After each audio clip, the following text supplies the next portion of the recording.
오늘 시간에는 돌아오게 하는 자라는 제목으로 하나님 말씀 증거하도록 하겠습니다. 우리가 인생을 살다가 보면 마음 때문에 생기는 일들이 참 많습니다. 그 사람 마음이 변했어. 그 사람 마음이 바뀌었어. 그 사람 마음이 돌아섰어. 그 사람 마음이 떠났어. 이제 그 사람 마음이 안 바뀌어. 이제 그 사람의 마음을 우리도 어떻게 할 수가 없어. 이렇게 말하게 될 때가 있습니다. 우리의 마음은 누구에게 어떤 일에 향하기도 하고 돌아서게 되기도 합니다. 마음이 돌아선다라는 것은 참 안 좋은 일입니다. 예전에 누군가에게 좋은 마음이 있었는데 이제 누군가가 싫어지는 겁니다. 예전에 어떤 일에 좋은 마음이 있었는데 이제 더 이상 그 일이 하기가 싫어지는 겁니다. 예전에 교회에 좋은 마음이 있었는데 이제는 교회 나가기가 싫어지게 되는 겁니다. 심지어는 예전에 하나님에 대해서도 좋은 마음이 있었는데 이제는 하나님마저도 믿기 싫어지는 겁니다. 마음이 돌아서는 데는 여러 가지 이유가 있을 수 있습니다. 사람들에 대해서 실망했기 때문일 수도 있고, 또 상황에 대해서 오해하게 되기 때문일 수도 있고, 또 어떤 일에 대해서 너무 지치고 또 그 일을 오래 하다가 보니까 피곤해서일 수도 있습니다. 또한 때가 되고 새롭게 무엇인가를 시작해야 되기 때문일 수도 있습니다. 근데 내가 내 스스로 돌아선 마음을 다시 돌이키는 것도 참 어렵고, 다른 사람의 돌아버린 마음을 내가 돌이켜주는 것도 참 어려운 일입니다. 근데 세례 요한은 다른 사람들의 마음을 돌이켜서, 하나님의 백성들의 마음을 돌이켜서 하나님께 돌아갈 수 있게 해주는 사명을 가진 사람이었습니다. 제가 오늘부터 이제 세례 요한 시리즈 설교를 새롭게 시작을 하려고 합니다. 오늘은 세례 요한의 출생 배경에 대해서 살펴보면서 세례 요한이 모태로부터 성령 충만함을 받은 사건과 세례 요한이 하나님의 백성들의 마음을, 아버지의 마음을 자식에게, 자신에게 마음을 아버지에게 돌아갈 수 있게 해주는 그 사명이 무엇인지에 대해서 같이 말씀을 나누기 원합니다. 그리고 세례 요한의 삶을 저희들이 살펴보면서 나는 어떻게 살아야 될까? 나도 어떻게 하면 내 마음을 내가 돌이키는 것뿐만이 아니라 다른 사람의 마음을 하나님께로 돌이켜 줄 수 있는 그런 삶을 살아갈 수 있을까? 함께 살펴보면서 말씀의 은혜를 나누길 원합니다. 첫 번째, 성령의 사람이 되어야만 사람들의 마음을 돌이킬 수 있습니다. 세례 요한의 출생 배경은 참 독특합니다. 세례 요한의 아버지는 사가랴인데 제사장이었습니다. 어머니는 엘리사벳인데 대제사장 출신 아론의 가문이었습니다. 아버지, 어머니 모두 다 레위 지파 사람이었고 종교적인 가문에서 태어나게 됩니다. 성경은 사가랴와 엘리사벳을 소개하면서 하나님 앞에서 의인이고 주의 모든 계명과 규례대로 흠이 없이 행하는 사람이라고 소개를 합니다. 세례 요한의 아버지, 어머니가 믿음이 참 좋으셨던 분이셨습니다.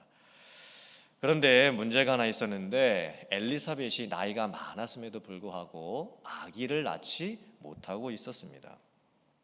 근데 어느 날 놀라운 일이 벌어집니다. 사가랴가 제사장의 직분을 다하기 위해서 성전 안에 들어가서 분향을 하고 있는데 천사 가브리엘이 나타나서 말을 합니다. 사가랴요, 너의 간구함이 하나님께 들렸노라. 네가 아들을 낳으리니 그 이름을 요한이라고 하라. 근데 사가랴는 천사의 말을 믿지를 못합니다. 그리고 이렇게 반응을 합니다. 내가 이것을 어떻게 할리요? 내가 늙고 아내도 나이가 많으나이다. 그러니까 불가능하다라는 거예요. 천사가 얘기해주는 그 말을 난 도무지 지금 믿을 수가 없다라는 말입니다. 그때 천사가 다시 말을 합니다. 네가 하나님의 말씀을 믿지 못하니 너는 요한이 태어나게 될 때까지 벙어리로 있을 것이라. 그래서 사가랴는 요한이 태어나게 될 때까지 10달 동안을 벙어리로 지내게 됩니다. 그리고 드디어 이제 엘리사벳이 이제 잉태를 하게 되고 출산을 하게 됩니다. 동네 사람들이 와가지고 너무 기쁘고 놀라서 이 아이의 이름을 사가랴 주니어 이렇게 지어야 된다라고 이야기를 해줍니다. 그때 어머니 엘리사벳이 아니라고 이 아이의 이름은 요한이라고 지어야 한다 이렇게 이야기를 해주니까 동네 사람들이 아니 우리 친족 중에 그리고 사가랴의 가문 중에 요한이라고 하는 이름을 한 번도 지은 적이 없는데 그럼 그렇게 지으면 안 될 것 같다고 이야기를 합니다. 그래서 아버지 사가랴에게 이름을 뭐라고 지으면 좋겠느냐 이렇게 물어봅니다. 그때 사가랴가 서판을 갖다 달라고 합니다. 그때까지도 벙어리였어요. 말을 못하니까 서판을 갖다 달라고 해가지고 이름을 씁니다. 그때 무슨 이름을 썼을까요? 요한이라고 썼겠죠. 요한이라고 씁니다. 그러자 사가랴의 입이 드디어 열리고 혀가 풀리고 다시 말을 하게 됩니다. 그러면서 세례 요한이 탄생하게 되는 거예요. 그리고 세례 요한의 이 기적 같은 잉태와 탄생의 소식이 온 동네에 퍼지게 됩니다. 요한이라고 하는 그 이름의 뜻이 뭐냐면 하나님은 자비로우시다라는 뜻이에요. 그래서 영어로 John, 프랑스어로는 장, 그리고 독일어로는 요하네스, 이탈리아어로는 지오바니, 그리고 스페인어로는 후안. 요한이라고 하는 이름이 전 세계적으로 상당히 많이 쓰이게 됩니다. 요한은 태어날 때부터 하나님으로부터 특별한 사명을 받고 태어납니다. 그 핵심은 첫째, 예수님 앞에서 예수님을 예비하는 큰 사람이 될 것이다. 두 번째, 독한 술이나 포도주를 마시지 않는 사람이 될 것이다. 세 번째는 모태로부터 성령의 충만함을 받게 될 것이다. 네 번째는 엘리야의 심령과 능력을 가져서 아버지의 마음을 자식에게 돌이켜주고 자식의 마음을 아버지에게 돌이켜주고 또 하나님을 떠났던 하나님의 백성들의 마음을 하나님께 돌이켜주게 될 것이다. 이런 사명을 태어날 때부터 받게 됩니다. 특별히 특이한 부분이 모태로부터 어머니의 뱃속에서부터 세례 요한이 성령의 충만함을 받게 된다는 내용입니다. 어머니들이 아기를 가졌을 때에 태교를 하지요. 뱃속에 있는 아기에게 좋은 얘기도 들려주고 음악도 들려주고 책도 읽어줍니다. 태중에 있는 아기가 영향을 받는다라는 거죠. 실제로 의학적으로 가능한 일입니다. 그러면 뱃속의 아기가 성령의 충만함을 받는 게 가능할까요? 뱃속의 아기가 성령 충만함을 받는 게 가능한 일일까요? 오늘 말씀을 보면 가능합니다. 세례 요한이 뱃속에 있을 때부터 성령의 충만함을 받았다는 그 증거가 무엇이었을까요? 세례 요한의 어머니 엘리사벳이 임신을 하고 나서 6개월 후에 마리아가 예수님을 임신을 하게 됩니다. 그리고 엘리사벳과 마리아가 서로 만나서 문안을 하게 됩니다. 마리아가 엘리사벳을 찾아가서 어떻게 자기가 동정녀의 몸으로 성령을 통해서 아기 예수 그리스도를 잉태하게 되었는지, 그리고 장차 태어날 이 예수가 구원자가 될지를 엘리사벳에게 이야기를 해줍니다. 그때 엘리사벳이 성령의 충만함을 받습니다. 그러고는 마리아를 축복합니다. 마리아여 복되도다. 네 태중에 있는 아기도 복되도다. 그리고 장차 구주가 되실 그 예수 그리스도의 어머니가 나에게 와서 문안을 하니 이것이 얼마나 놀라운 일인가? 라고 하면서 엘리사벳이 성령 충만함을 받고 마리아에게 축복을 해줍니다. 그때 놀라운 일이 하나 벌어지게 되는데, 마리아의 문안을 받았을 때 엘리사벳도 성령 충만함을 받고, 이 엘리사벳의 뱃속에 있었던 이 아기가, 이 요한이 이렇게 발길질을 하면서 이렇게 좀 이렇게 움직였던 것 같습니다. 성경에는 그것을 어떻게 기록을 해놨냐면 아기가 기쁨으로 뛰놀았다라고 표현을 해 놓았습니다. 이것이 무엇일까요? 어머니 엘리사벳이 성령 충만함을 받았을 때 뱃속에 있었던 이 세례 요한도 성령의 충만함을 받고 모태로부터 성령의 충만함을 받고 마리아가 문안하는 예수 그리스도가 장차 태어날 것이라는 그 소식을 듣고 세례 요한이 뱃속에서부터 그것으로 인해서 기뻐하며 즐거워하게 됐던 거예요. 더 놀라운 것은 이제 세례 요한의 아버지 사가랴도 성령 충만함을 받습니다. 그리고 아버지 사가랴가 성령 충만함을 받고 이렇게 예언을 합니다. 누가복음 1장 67절부터 중간 생략하고 76절, 79절까지의 말씀 같이 봉독해 보겠습니다. 시작. 그 부친 사가랴가 성령의 충만함을 받아 예언하여 이르되 이 아이여 네가 지극히 높으신 이의 선지자라 일컬음을 받고 주 앞에 앞서가서 그 길을 준비하여 주의 백성에게 그 죄 사함으로 말미암는 구원을 알게 하리니 이는 우리 하나님의 긍휼로 인함이라. 이로써 돋는 해가 위로부터 우리에게 임하여 어둠과 죽음의 그늘에 앉은 자에게 비치고 우리 발을 평강의 길로 인도하시리로다 하니라. 사가랴가 성령 충만했을 때 장차 이미 태어난 이 세례 요한에 대해서 예언을 해줍니다. 세례 요한이 예수님 앞에 앞서가게 될 것이다. 그리고 죄 사함으로 인한 구원을 선포하게 될 것이다. 하나님의 은혜가 영적으로 죽은 자들에게 임하고 그리고 세례 요한을 통해서 그들이 하나님께 돌아가는 역사가 있게 될 것이다. 그러니까 이 세례 요한의 출생 배경에는요 성령 충만함이 있었습니다. 어머니도 성령 충만했죠. 아버지도 성령 충만했죠. 세례 요한은 모태로부터 성령의 충만함을 받았습니다. 모태로부터 성령 충만함을 받은 세례 요한이 사람들을 하나님께 돌이켜주는 사역을 하게 되었다. 이건 연관성이 있습니다.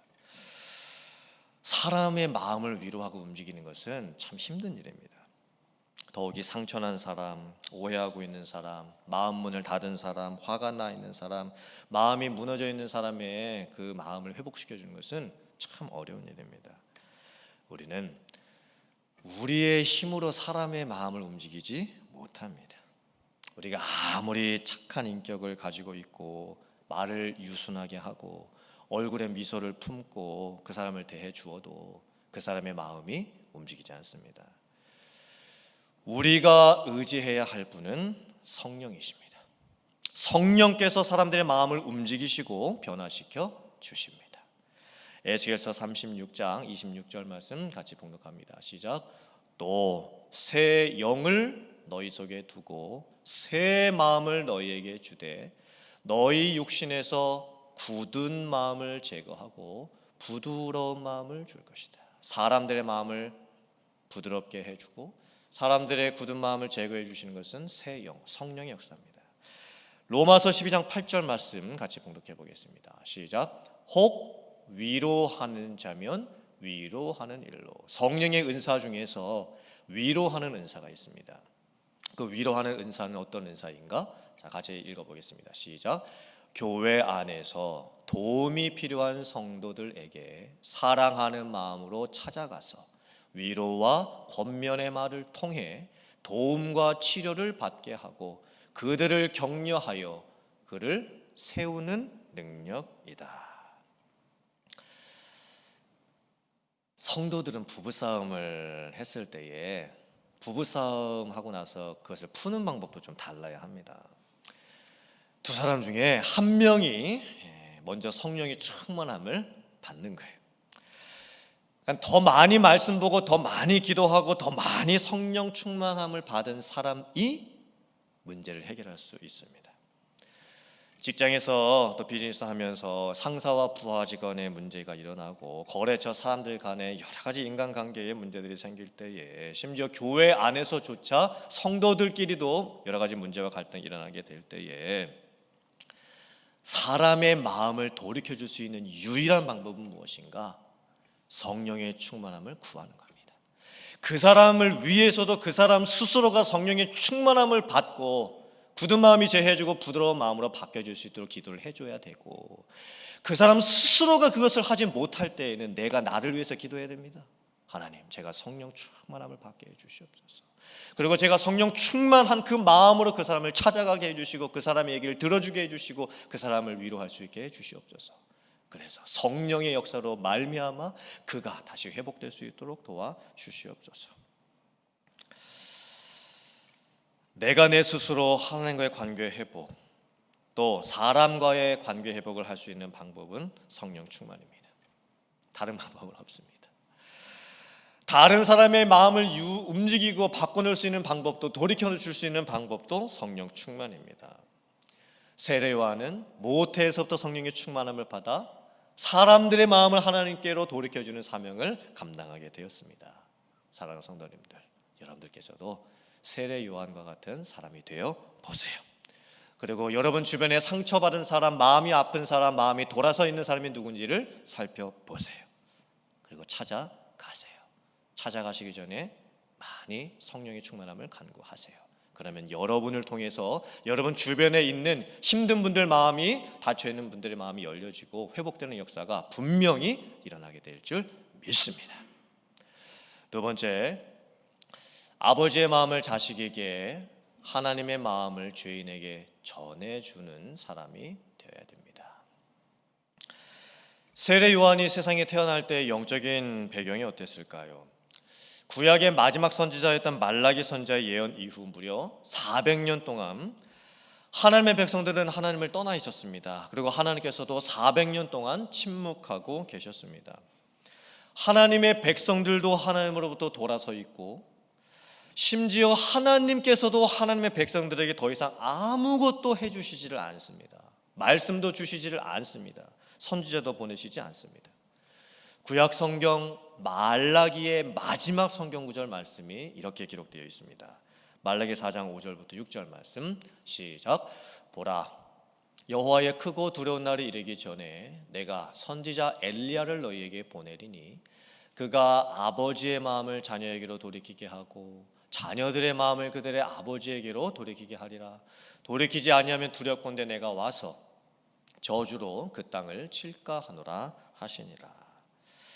하나님께서 엘리야와 같은 선지자를 보내주시겠다라고 약속을 해주십니다. 엘리야와 같은 선지자가 오게 되면 아버지의 마음이 자식에게 돌아가게 되고 자식의 마음이 아버지에게로 돌아가게 된다 말씀을 합니다. 그리고 하나님의 백성들의 마음도 하나님에게로 돌아가게 된다라고 약속을 해주십니다. 그리고 드디어 하나님께서 엘리야의 심령과 능력을 가진 사람을 보내주십니다. 400년의 침묵을 깨고 한 사람을 보내주십니다. 그 사람이 누구였을까요? 세례 요한이었습니다. 세례 요한은 사람들의 마음을 돌아오게 해주는 사명을 감당하게 됩니다. 최근에 한국에서 정인이 사건으로 인해서 사회가 충격에 빠졌습니다. 아무리 양부모님이시지만, 아무리 입양한 자녀이지만 어떻게 부모로서 그 어린 아기에게 학대를 하고 죽게까지 내버려둘 수 있었을까? 정말 어떻게 부모님으로서 그렇게 할 수가 있었을까? 근데 사실 오늘날 우리들의 가정의 모습을 보면 친부모와 친자녀 사이임에도 불구하고 서로 마음이 떠나고 관계가 깨진 가정이 상당히 많습니다. 부모와 자녀의 관계가 깨진 것만큼 안타까운 일이 없습니다. 정말 그 가정에 무슨 일이 있었길래, 어떠한 사연이 있었길래 부모님과 자녀들의 관계가 깨져 버렸을까요? 얼마나 힘들고 어려운 일이 그 가정에 일어났으면 부모와 자식의 관계가 깨지고 서로 얼굴도 보지 않는 그런 관계가 되어버렸을까요? 저는 조금은 이해합니다. 왜 그럴 수밖에 없는지 저는 어느 정도는 동감을 할 수가 있습니다. 교회 다니는 성도님들 가정 중에도 혹시 그럴 수도 있습니다. 사실 우리들의 가정을 살펴봤을 때 참 어쩔 수 없는 힘든 일들이 우리의 가정에 일어나서 부모님과 자녀의 관계가 깨지는 일들이 일어나게 됩니다. 세상에서 잃어버리는 일들이 많아도, 깨지는 것들이 많아도 부모와 자녀 간의 관계가 깨지면 안 되는 거예요. 많은 것을 잃어버려도 부모와 자식 간의 관계를 잃어버려서는 안 됩니다. 그거 잃어버리면 다 잃어버리는 것과 마찬가지인 겁니다. 혹시나 여러분들의 가정 가운데 아직까지 부모님과 자녀, 또 나와 내 부모님과의 관계가 회복되지 아니하고 마음이 좀 힘든 그런 관계가 있다고 한다면 꼭 회복하셔야 돼요. 꼭 회복하셔야 돼요. 오늘 설교를 듣는 여러분들께서 먼저 다가가세요. 먼저 전화를 거세요. 그리고 여러분이 먼저 관계 회복을 시작해 보세요. 우리가 세상을 살아가면서 사람들과의 관계 속에서 마음 떠난 사람, 마음 돌아선 사람, 그걸 다시 돌이키기 위해서는 누군가는 중재 역할을 해주는 사람이 있어야 됩니다. 그리고 누군가는 그 사람을 찾아가고 그 사람 말을 다 들어주고 그 사람 입장에서 충분히 생각해주고 또 그 사람이 뭘 오해하고 있는지 지금 그 사람으로 하여금 상황을 잘 다시 볼 수 있도록 이야기를 해주고 그 사람이 think out of box, 그 사람은 지금 박스 안에 들어가 있기 때문에 주변 상황을 도저히 볼 수는 없습니다. 자기 자신만을 지금 보고 자기 자신 스스로만 오해를 하고 있는 거예요. 그때 중재자가 있어야 돼요. 그리고 누군가 그 사람에게 다가가 줘야 되겠죠. 근데 이게 참 힘든 일이, 기다려줘야 되고 들어줘야 되고 이해시켜줘야 되고 포기하지 말아야 합니다. 여러분 잘 생각해 보세요. 나를 통해서 누군가의 마음을 내가 돌이켜줘야 되는지 한번 잘 생각해 보세요. 그리고 여러분들께서 먼저 손을 내밀어 보세요. 그리고 시작을 한번 해보세요. 분명히 회복의 역사가 있게 될 줄 믿습니다. 영적으로도 똑같습니다. 하나님 아버지와 죄인들의 관계도 똑같습니다. 하나님의 입장에서 보셨을 때에 수많은 사람들이 지금도 하나님과의 관계가 깨진 상태로 살아가고 있습니다. 지음받은 피조물이 창조주 하나님을 기억하지 않습니다. 죄인된 사람들이 구원자 하나님을 찾지도 않습니다. 심지어 구원받은 교회 다니는 성도들조차도 여전히 세상의 건강과 물질과 명예와 쾌락을 가지려고만 하고 회심이 없는 거예요. 회심이 뭡니까? 마음이 바뀌는 거예요. 마음의 전향입니다. 세상을 향했던 마음이 온전히 하나님께 바뀌는 거예요. 그게 회심입니다. 오늘날 교회의 문제가 뭐냐면 회심되지 않은 성도들이 교회 안에 있다라는 거예요. 회심을 경험하지 않는 성도들이 평생도록 교회를 다니고 있다라는 거예요. 그게 문제인 겁니다. 하나님께서 세상 사람들의 마음을 보셨을 때 얼마나 마음이 아프셨으면 하나님 이렇게까지 말씀하실까요? 전도서 9장 3절 말씀입니다. 시작. 모든 사람의 결국은 일반이라. 이것은 해 아래에서 행해지는 모든 일 중에 악한 것이니 곧 인생의 마음에는 악이 가득하여 그들의 평생에 미친 마음을 품고 있다가 후에는 죽은 자들에게로 돌아가는 것이라. 하나님께서 세상 사람들의 마음을 보셨을 때, 우리들의 마음을 보셨을 때 얼마나 안타까우시면 이렇게까지 표현을 해놓으셨을까요?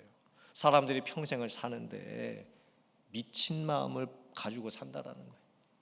그러니까 제대로 봐야 될 걸 못 보고 산다라는 거예요. 마음이 미친 상태로 사는 거예요. 이게 얼마나 안타까운 우리의 현실입니까? 그리고는 그 미친 마음 갖고 평생 살다가 결국은 죽어서 땅에 묻힌다라는 거예요. 우리는 돌아가야 돼요. 하나님께 돌아가야 됩니다. 마음을 돌이켜서 하나님께 가야 됩니다. 그리고 내 주변에 아직도 하나님과의 관계가 깨진 사람이 있으면 여러분이 그분에게 찾아가셔야 돼요. 그리고 그 사람으로 하여금 그가 하나님께 돌아갈 수 있도록 여러분이 어떤 역할을 해 주셔야 되는 거예요. 신명기 30장 2절 3절 말씀 시작. 너와 네 자손이 네 하나님 여호와께로 돌아와 내가 오늘 네게 명령한 것을 온전히 따라 마음을 다하고 뜻을 다하여 여호와의 말씀을 청종하면 네 하나님 여호와께서 마음을 돌이키시고 너를 긍휼히 여기사 포로에서 돌아오게 하시되 네 하나님 여호와께서 흩으신 그 모든 백성 중에서 너를 모으시리니. 아멘. 사람으로부터 마음이 떠나고 하나님으로부터 마음이 떠난 인생 되면 안 됩니다. 혹시나 그런 일이 나에게 일어났으면 내가 내 스스로 하나님께 돌아가야 합니다. 그리고 다른 사람이 그런 일을 겪고 있으면 여러분이 찾아가셔서 그 사람의 마음을 돌이켜서 하나님께 돌려놓을 수 있으셔야 되는 거예요. 그렇게 하려면 성령 충만함을 받으셔야 돼요. 그에게 성령 충만함이 임하도록 기도해 주셔야 되고 내가 성령 충만할 수 있도록 기도하셔야 됩니다.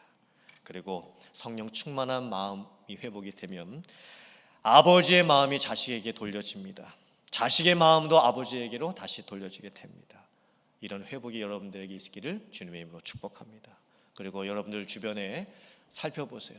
누구의 마음이 깨져 있는지, 누구의 마음이 상처나 있는지, 누구의 마음이 죄로 가득해 있는지, 그리고 여러분들도 세례 요한과 같이 그 사람들의 마음을 하나님께 돌아갈 수 있게 해주는 그런 사명을 감당할 수 있는 여러분들 다 되실 수 있기를 주님의 이름으로 축원합니다.